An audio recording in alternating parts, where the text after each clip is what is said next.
खुलुमबाय लोगोफोर नोंथांमोनखौ बयखौबो आंनि अफिसियेल लसेब चेनेलाव आं दा दंफैयो जाहैबाय दाखालि साननैसो सिगां जानाखि बिथांमोना नैबे हा गोदानावहाय बुफाय बुसि खालामफैदों बाहाय आं दंफैयो दा बेखौनो आं नोंथांमोननो भिडिअ एसेब्लाबो देखायनो आखायाव लागासिनो बेबायदिनो बाहाय बिथांमोना सिमना खालामनाय होबाय नै बाहाय बेबायदि बुरथेबाय ओरै खोलाहा जाहैबाय फुराना जाहैबाय आरो ओरै साहाजों गोदान बेजों नैबे लामाजों थांबानो जानाखि जोंनि बर' फिसाफोरखौ होदों न'फोरखौ सिफायना होदों बे लामाजों थाङो नै आरो बेबायदिनो बाउन्डारि खालामना होबाय बिथांमोनानो जेसिबिजों गोथौ गोथौ हाखर बुरना होबाय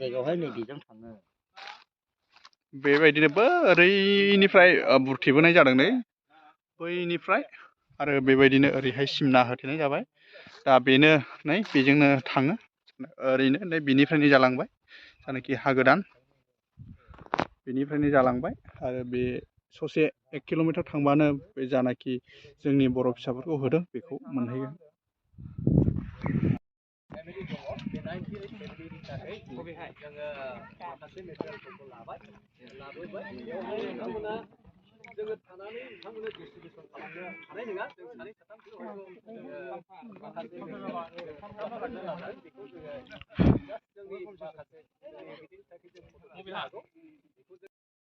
पेक खालामनाय बे गासिबो सामब्रामबो बायजोबबाय खयथा खालामनाय जाहैयो 98 थफ्ला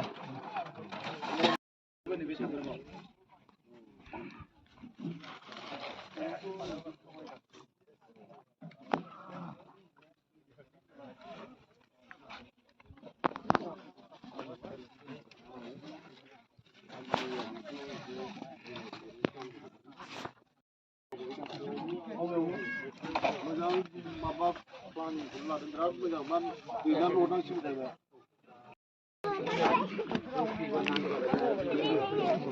बांद्राय अजन जानाङा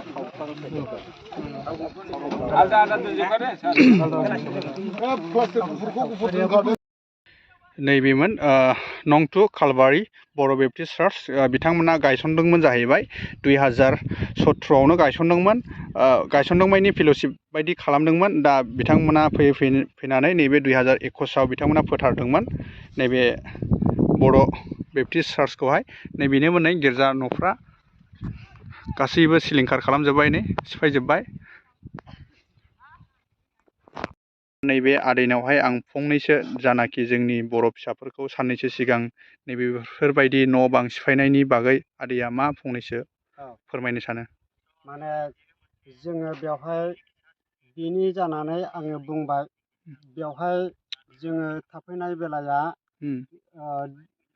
कार्बि आंलंनिफ्राय थाफैनाय ना हा गैजायै दैजों खुरजानानै बेवहाय थाफैनांगौ गोनां जादों ओमफ्राय बे बोजोंनिबा आरो हनै माबा मा होनो हरै सराइबिलनिबो दंफैयो हा गैजायैयाव फैनानै थाफैनांनाय माने जोंनि बर' हारि हिसाबै बेवहाय हा मोनगोन हिसाबै हास्थायनानै थाफैनाय जादोंमोन माने बेवहाय जाबाय थाफैनाया माने बेफोरखौ होआ होननानै बुङोबा सिगाङावनोमोन नाथाय दासो एसेबां खस्थ' खालामनानै बोफायबाय थाफैबाय बिसि फिसा लानानै थाफैबाय दा थाइसे थाइनै गिर्जा बुथुमनानै गिर्जा लुखांबाय दा बेफोरखौ दिनै सरखारनि आयेनै सरखारा दिनै सिमफायनानै थांबाय जों मा खालामबावनो जा जोङो सरखारनि सिङावनो बा बिटिआरनि सिङावनो जोङो बेवहाय थानानै मावनानै जानो होननानै आसायै जों फैदोंमोन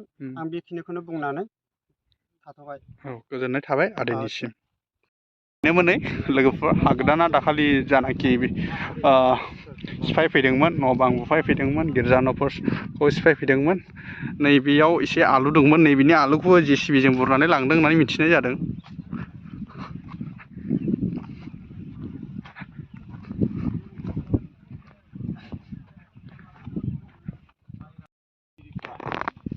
नोंथांमोननि बेबायदि दुखुखौ जोङो गोसोनि मेगनजों नुहुरनानै जोंनि थालांनाय माखासे गिदिरफ्रा ओरैनो थानो हायाखै फैदों नायफैदों नायफैनानै 31 थारिख बेलासियाव जोंनि DBCनि काउन्सिलाव बिसोर बे रिपर्टखौ हैदों।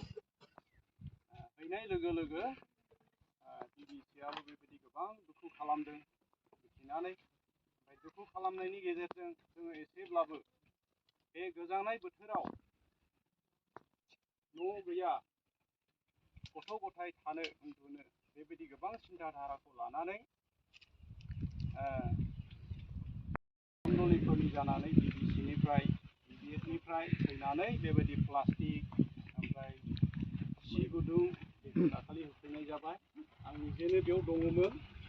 दा जोंबो दिनै एग्लं उदालगुरि मण्डलिया बे खस्थ' मोननाय गामिनि खाथियाव थानायखाय जोंबो दिनै पार्सनेलि मण्डलिनि दैदेनगिरिफ्रा गोसोआव बे गासैबो माइरं आरो माखासे गोबां बेबायदिनो दंबावो रेशनथाइ अनसुंथाइ होफैदों। मा मा दंलाय बिस्कुट बायदिसिना दङ कार्टुनाव, गोबां जाग्रा बुस्थु दङ। बबेनिफ्राय फैदों? अब्ला नायबावदो नैबेमोन गिर्जा गंसेया माब्ला गायसनामोन बेखौहाय आं नोंथांमोननो देखायगासिनो दं। बैयाव दं नामा? बेनोमोन लोगोफोर गिर्जा गंसेया। बियो मा मिसनमोन देखायगासिनो दं। बेयो जाहैबाय लुथार चार्चमोन। बिथांमोना गायसनदोंमोन जाहैबाय 17 थारिख 10 मास 2021 आरो फोथारदोंमोन जाहैबाय, अपेनिं खालामदोंमोन 3 थारिख 7 मास 2022 बिथांमोना बेखौहाय अपेनिं खालामदोंमोन आरो 2021 फेल'शिप बायदि खालामदोंमोन। बेनोमोन गिर्जाया। मोजां बाथाम थप्थानि बिथांमोना बानायबायमोन आरो थिंबो होबायमोन। गोबां दुखु खस्थ'नि गेजेरजों बिथांमोना गंसे खुलुमग्रा न' लुबायमोन। दा बेखौबो सिलिंखार खालामना होबाय। गोबां दुखुनांथाव।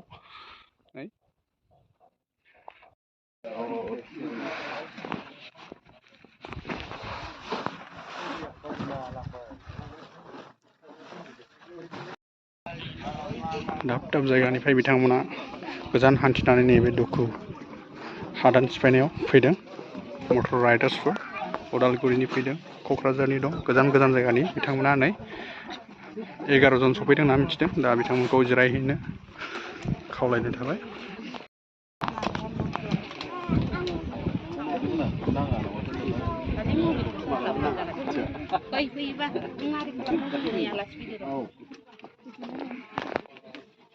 दे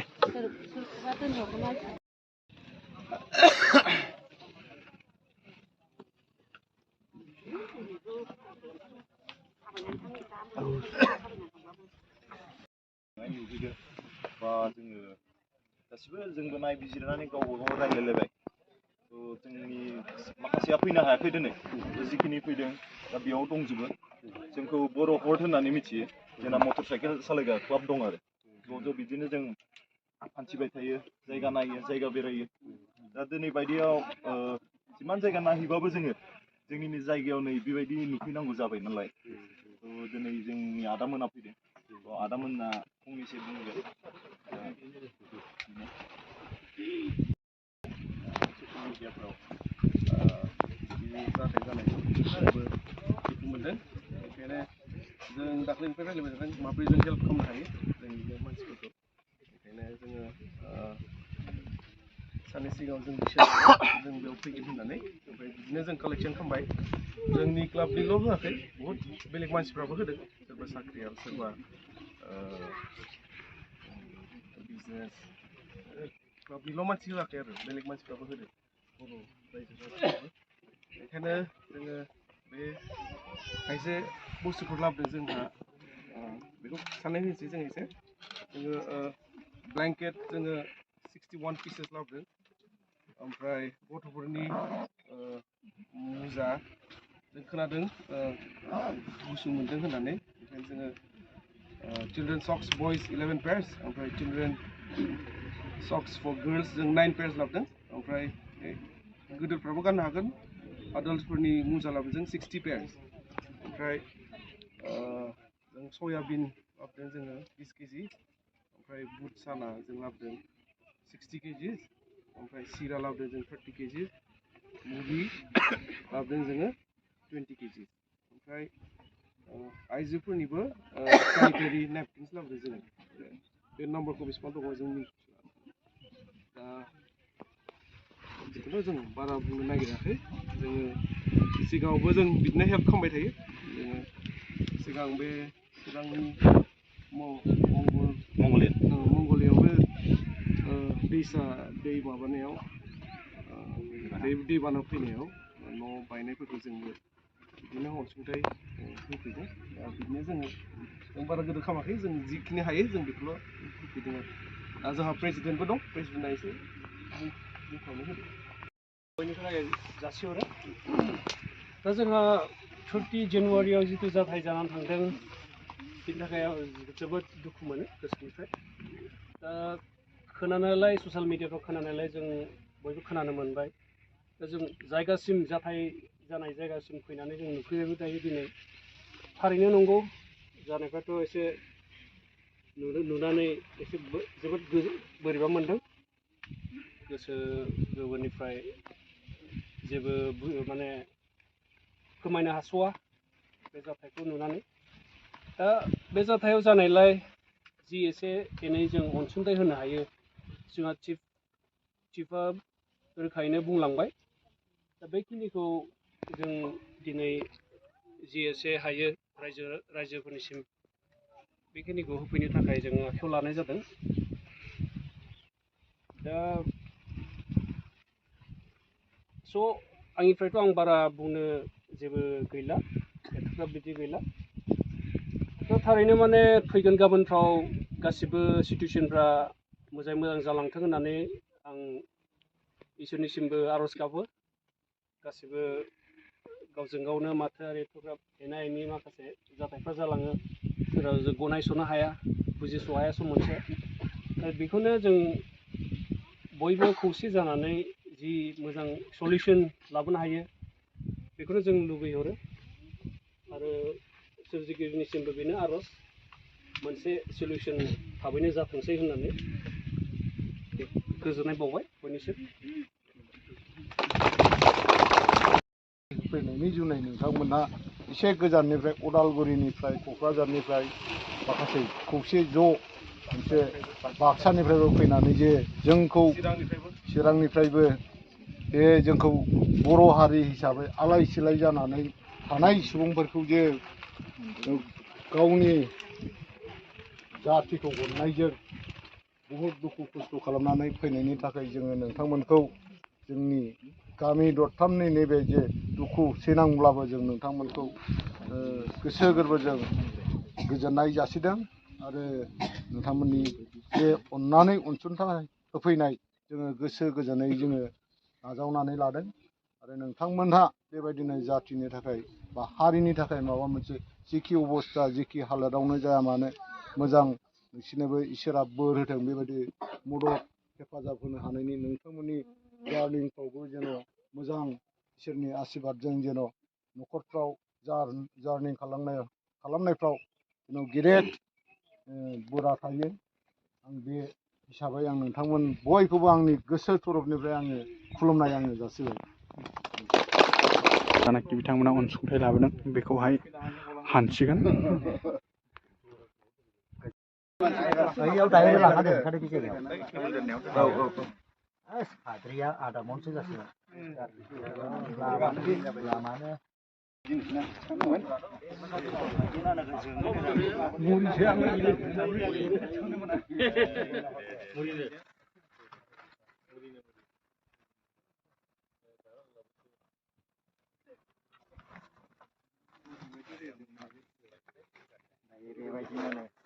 Suaben.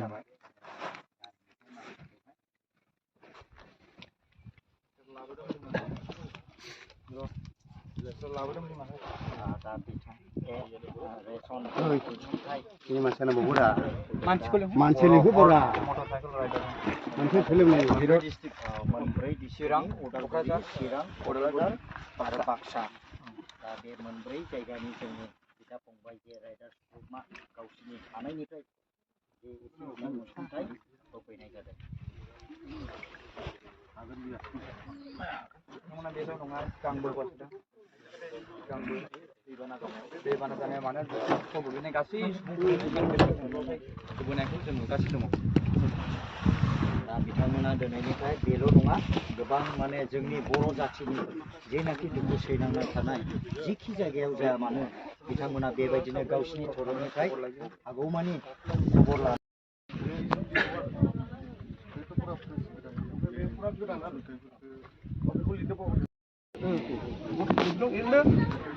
माबानानै फट' माबानोसै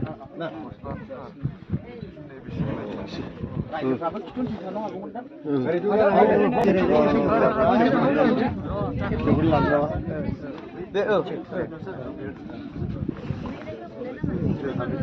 ना बे बुस्थुखौ ओरैनो सिदा मिलायना लाबासो जागोन फिसा गिदिर दं नालाय दा जों मिलाय बिसोर माबाथोंसै फै सिट फै सिट फै आरो सिट अनेक जाग्रा लोंग्रा आरो माबानाय जाग्रा मुवाबो दं आरो नांगौनि गोजां बोथोरनि जे बायदिसिना गस्ला बायदिसिनाबो दं।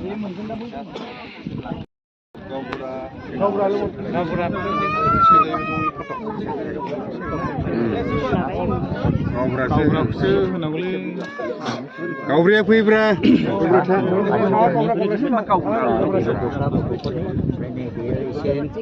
जेकेट आरोना मुवाफोर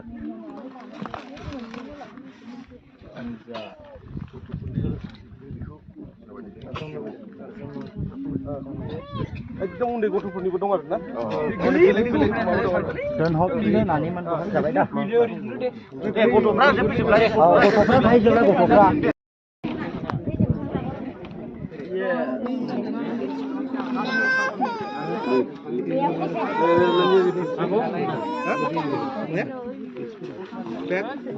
नायदो नै ओरैबायदि लाजिनाङा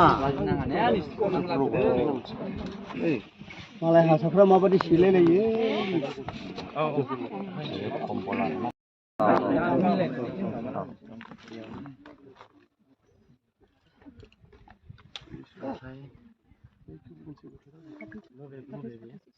जायखिजाया बै बुस्थुखौहाय मोनसे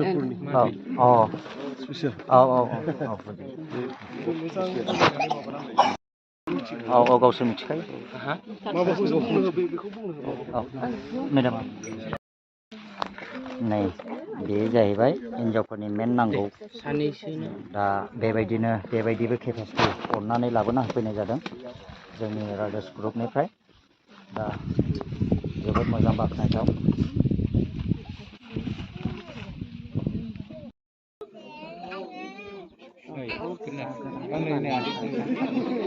हेलौ हा जय बर' हारिनि जय बर' हारिनि जय बर' हारिनि जय नैबे आरोबाव गंसे गिर्जामोन बियो जाहैबाय रमान केथलिक चार्चमोन लोगोफोर बिथांमोना गोबां दुखु खस्थ' गावसिनि मावनानै मोननायजोंनो नै बेफोरबायदि गिर्जा खुलुमग्रा न'फोरखौ बिथांमोना फसंबायमोन नाथाय गोबां दुखुनांथाव केथलिक रमान चार्चमोन बियो नै गोबां दुखुनांथाव बिथांमोना गोबां दुखु खस्थ' खालामनानै नैबेबायदि गंसे मोजां गिर्जा बानायनाय जाबायमोन